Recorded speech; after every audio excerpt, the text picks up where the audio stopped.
Chapter 1: The Apartment. I found the listing on a sketchy rental site. Downtown, 1-bedroom, fully furnished, $250 a month. Too good to be true? Probably. But I didn't have options. The building was old, maybe 1920s, cracked brick, smelled like mold and cigarette smoke. The landlord met me at the door. Skinny guy, sunken eyes, breath like rot. He handed me one key and said only one thing. "Don't touch the radio." I laughed. What radio? He just nodded at the living room and left without another word. Inside was strange. Old wooden floors, peeling wallpaper, furniture like it came out of a movie from the 60s. And in the corner, a massive ancient radio, the kind with the giant knobs and a dusty speaker cloth. I turned it on. Static. Just that low hum, like white noise underwater. I turned it off and forgot about it. But that night, I couldn't sleep. It wasn't the city noise. It was the silence. Then I heard it, the radio crackling. I never touched it, I never even went near it. But from the bedroom I heard it whispering through the walls. Not just noise, voices.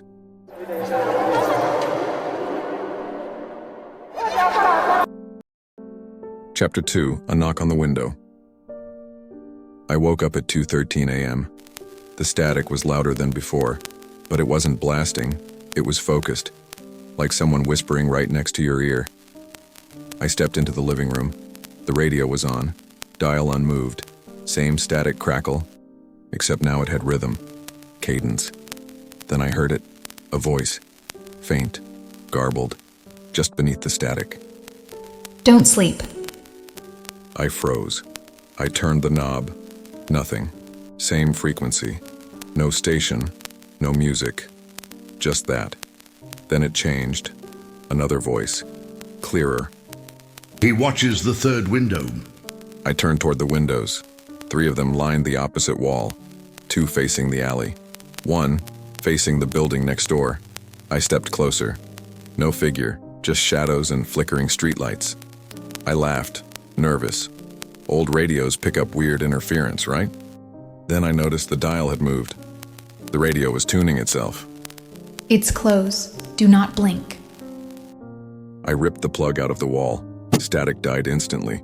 Silence again. Then, from behind me, a knock on the window. The third one.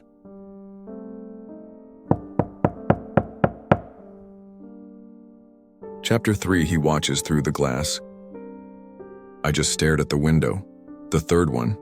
The one facing the other building. I don't know why, but I couldn't bring myself to pull the curtain aside. It was like something was waiting for me to do it. I stood there for a full minute. No more knocks, no sound at all. Even the city outside felt quiet. Wrongly quiet. Then my phone lit up.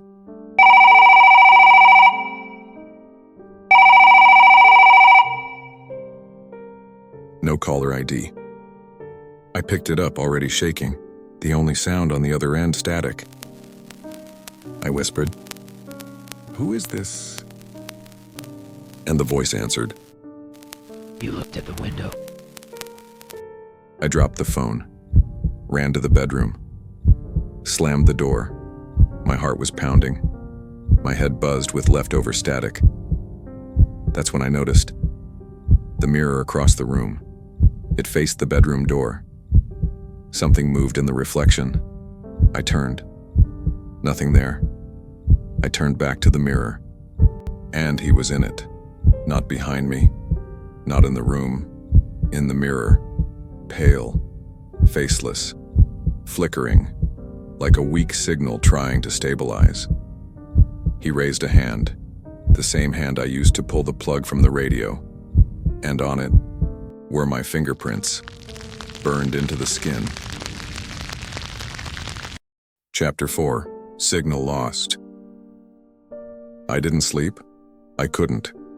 Every time I closed my eyes, I saw that mirror, and him staring back at me with my burned fingerprints on his hand. The next morning, I grabbed my things and went to leave. But the front door wouldn't open. The lock turned. The handle moved. but the door wouldn't budge, and like something was holding it shut from the outside. I tried the windows, all nailed shut. Panicked, I ran to the kitchen and grabbed a chair, slammed it into the glass. Nothing, not a crack. I turned to go back, and the radio was on again, still unplugged. This time the static wasn't just noise, it was voices, dozens of them, crying, begging, screaming. Then they all stopped. One voice came through. It was my own. I told you not to listen. The mirror in the bedroom shattered on its own. I didn't go look. I knew what I'd see.